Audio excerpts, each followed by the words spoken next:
Okay okay, this is रश्मि। आप लोगों का ये रश्मि सिन्हा चैनल में बहुत बहुत स्वागत है। मैं अभी डीबीएमएस सिस्टम का कंकरेंसी कंट्रोल सिस्टम पे गेट में पूछा हुआ सवाल आप लोगों को बताऊंगी, ठीक है। तो ये सवाल भी काफ़ी बेहतरीन है, आप हमारे साथ बने रहें तो आपको अच्छे से समझ में आएगा। कहता है consider the following schedule for the transaction T1 T2 T3। देखिए आपको ये शेड्यूल दिया हुआ है, इसमें कितने ट्रांजेक्शन है, T1 T2 T3 ट्रांजेक्शन है, उसमें ये सारे ऑपरेशन आपको दे दिए गए हैं। कहता है which of the schedule below is the correct serialisation of the above.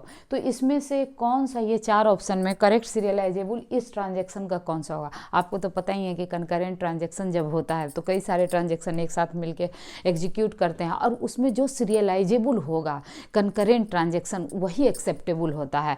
Serialisable का मतलब क्या है कि जो कंकरेंट का आउटपुट होगा वो बिल्कुल मैच करना चाहिए सीरियलाइजेबल के आउटपुट से, है कि नहीं। इसका मतलब क्या है कि ये ऑपरेशन सीरियलाइजेबल है, तभी तो आपसे सीरियलाइजेबल पूछा है।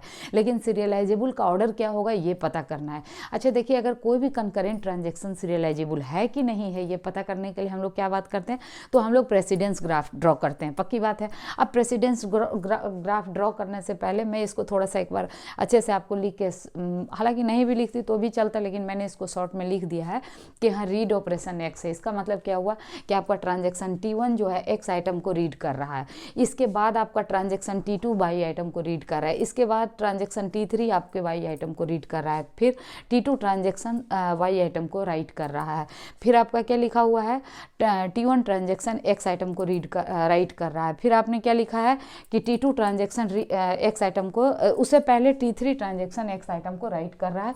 Then after transaction T2 performing read operation on X item and write operation on T2 again performing write operation on X item. अच्छा आपको याद होगा कि अब इस प्रेसिडेंस ग्राफ को ड्रॉ करने के लिए क्या करते हैं, तो जितने ट्रांजेक्शन है सबके लिए नोड बना देते हैं। इसमें चूंकि 3 ट्रांजेक्शन है तो आपने फटाफट 3 नोड बना दिया।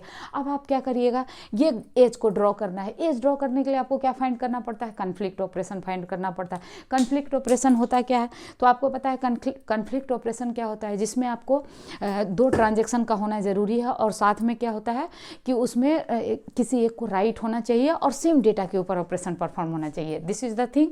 तो यहाँ पर देखिए अब हमारा पहले ट्रांजेक्शन T1 है, इसमें चेक करते हैं हम लोग कि T1 ट्रांजेक्शन में आपका क्या होगा कि यहाँ रीड ऑपरेशन परफॉर्म हो रहा है एक्स आइटम के ऊपर।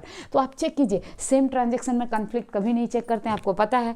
तो इसमें देखते हैं हम लोग कि एक्स कहाँ है, तो यहाँ है। देखिए साहब, एक्स के साथ राइट ऑपरेशन हो रहा है, रीड पर तो कभी ट्रांजेक्शन कन्फ्लिक्ट होना नहीं है, तो रीड राइट पे कन्फ्लिक्ट होगा।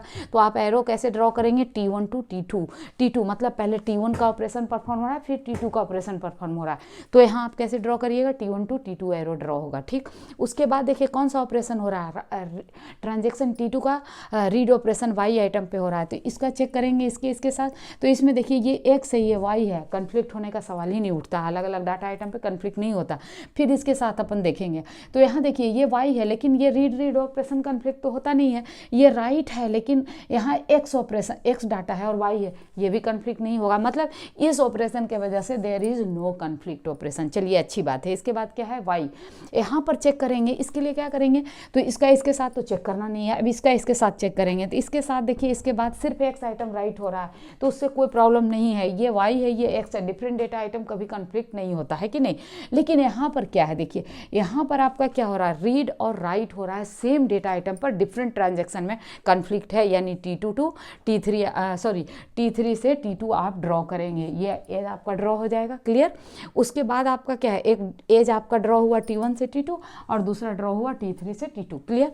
अब यहाँ तक हम लोग पहुँच गए। अब इसके साथ देखिए, इसके साथ क्या होगा, इसमें तो कोई नहीं होगा, इसमें भी कोई नहीं है, तो इसकी वजह से कोई कन्फ्लिक्ट नहीं है। अब इस पर आइए, इसके बाद इसी का ऑपरेशन है, इसके साथ क्या है, यहाँ तो देखिए भाई कन्फ्लिक्ट हो रहा है आपका, है ना। रीड भी है, राइट भी कन्फ्लिक्ट है और राइट रीड भी कन्फ्लिक्ट है। तो आप क्या ड्रॉ करेंगे, T1 से T2 ऑलरेडी ड्रॉ है तो क्या ड्रॉ करना है कि नहीं। उसके बाद ये ऑपरेशन है तो देखिए इसका भी दोनों के साथ कन्फ्लिक्शन है कि नहीं।